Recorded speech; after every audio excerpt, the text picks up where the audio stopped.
ഇപ്പോൾ Iran, Israel, America സംഘർഷം കാരണം ഒരു പേര് നമ്മൾ വീണ്ടും വീണ്ടും കേൾക്കുന്നു: ഹോർമുസ് കടലിടുക്ക്, സ്ട്രേറ്റ് ഓഫ് ഹോർമസ്.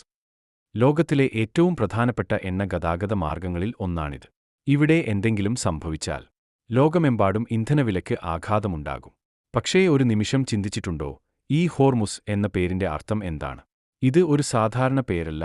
ആ പേര് ആയിരക്കണക്കിന് വർഷങ്ങൾക്ക് മുൻപ് പുരാതന പെർഷ്യയിലേക്കാണ് പോകുന്നത്. അന്ന് അവിടെ ഉണ്ടായിരുന്ന ഒരു മതമാണ് സൊറോആസ്ട്രിയനിസം. അവരുടെ പരം ദൈവം ആയിരുന്നു അഹുറമസ്ത, അഹുറ മാജഡ, സത്യം, പ്രകാശം, ശക്തി എന്നിവയുടെ പ്രതീകം. കാലക്രമേണ ഭാഷ മാറി. അഹുർ-മസ്ത് ഹോർമസ്റ്റ്, ഹോർമുസ് ഹോർമസ് ആയി. ഇവിടെ തന്നെയാണ് കഥ കൂടുതൽ ഇൻട്രസ്റ്റിംഗ് ആകുന്നത്. പെർഷ്യൻ ഗൾഫിന് സമീപം ഒരു ശക്തമായ വ്യാപാര രാജ്യം ഈ പേര് സ്വീകരിച്ചു. ഹോർമുസ് രാജ്യം, കിങ്ഡം ഓഫ് ഹോർമസ്. എന്തിൻ? പവറും അധികാരവും ദൈവികമായ ഒരു ഇമേജും കാണിക്കാൻ. അവരാണ് ആ കാലത്ത് ഏറ്റവും പ്രധാനപ്പെട്ട വ്യാപാര മാർഗം നിയന്ത്രിച്ചത്. ഇന്ന് ആ പ്രദേശം ഹോർമുസ് കടലിടുക്ക് എന്നാണ് അറിയപ്പെടുന്നത്.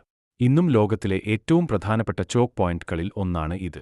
അതിനാൽ ഹോർമുസ് എന്നത് ഒരു സാധാരണ പേര് അല്ല. ഒരു ദൈവത്തിൽ നിന്ന് ഒരു രാജ്യത്തിലേക്ക്, ഇന്ന് ലോകശക്തിയിലേക്ക് എത്തിയ ഒരു പേര്. കൂടുതൽ അറിവിന് ചാനൽ സബ്സ്ക്രൈബ് ചെയ്യുക.